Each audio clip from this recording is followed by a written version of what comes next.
amantiin islaamaa nama xawalwaallee hin feetu. Amantiin islaamaa nama xawalwaallee hin jaalattu. Amantiin islaamaa istiqaamaa takkaanuu dhaabbii qabaachuu murtii qabaachuutti nama ajaje. Arra as dhaabbattee boru achi dhaabbattee, arra achi dhagaa qabattee as duultee, arra asii dhagaa qabattee gad duulu amantiin akkanaa hin barbaadu.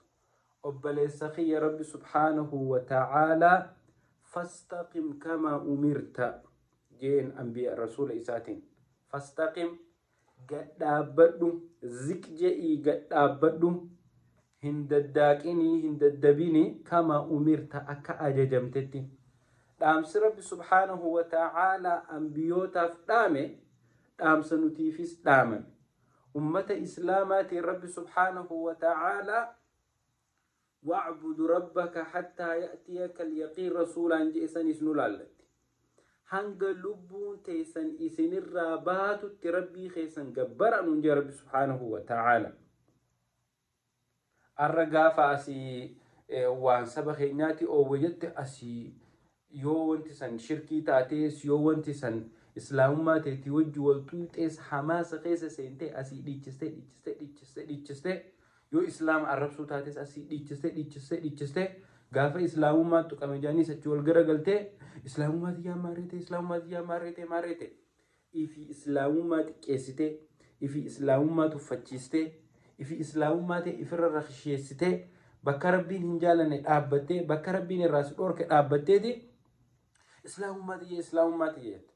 Obboleessa kiyya rabbi subhaanahu wa ta'aalaa qur'aana isaa keessatti akka nuun jedhu ادخلوا في السلم كافة.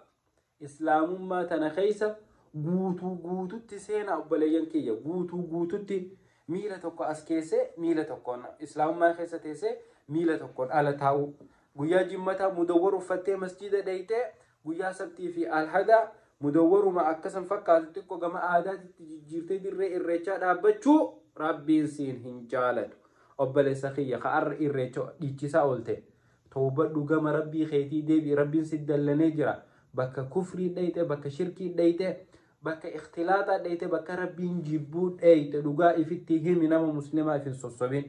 Xawalwaalloonni amantii islaamaa akka siyaasaa sahan diin barachuutti haajaman. Diin islaamaa kana baradha. Diin islaamaa akka isin siyaasaa amata 5 fi 6 oofaa turtanii miti. Siyaasaa gaafa isinii tolte ol kaatanii wajjin dhiichistan. gaafa mootiqqoo faayidaa keessaa dhabdan lakkii waan akkanaa boo jettanii qushaasheessitan san diin islaamaa akkanaa miti. Diin islaamaa istiqaamassi ajaja dhaabbachuu.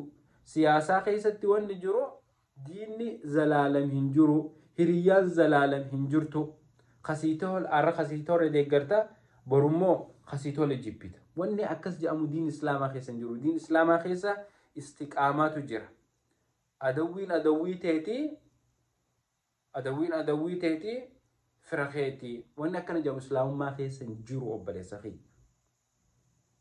Yeroo hunda mushrikni nuuf aduwwi isinirraa hin jaalatan nuun rabbi subhaanahu wa ta'aalaa hanga isin karaa isaanii qabattanitti ifin sossobiin obboleessa kiyya.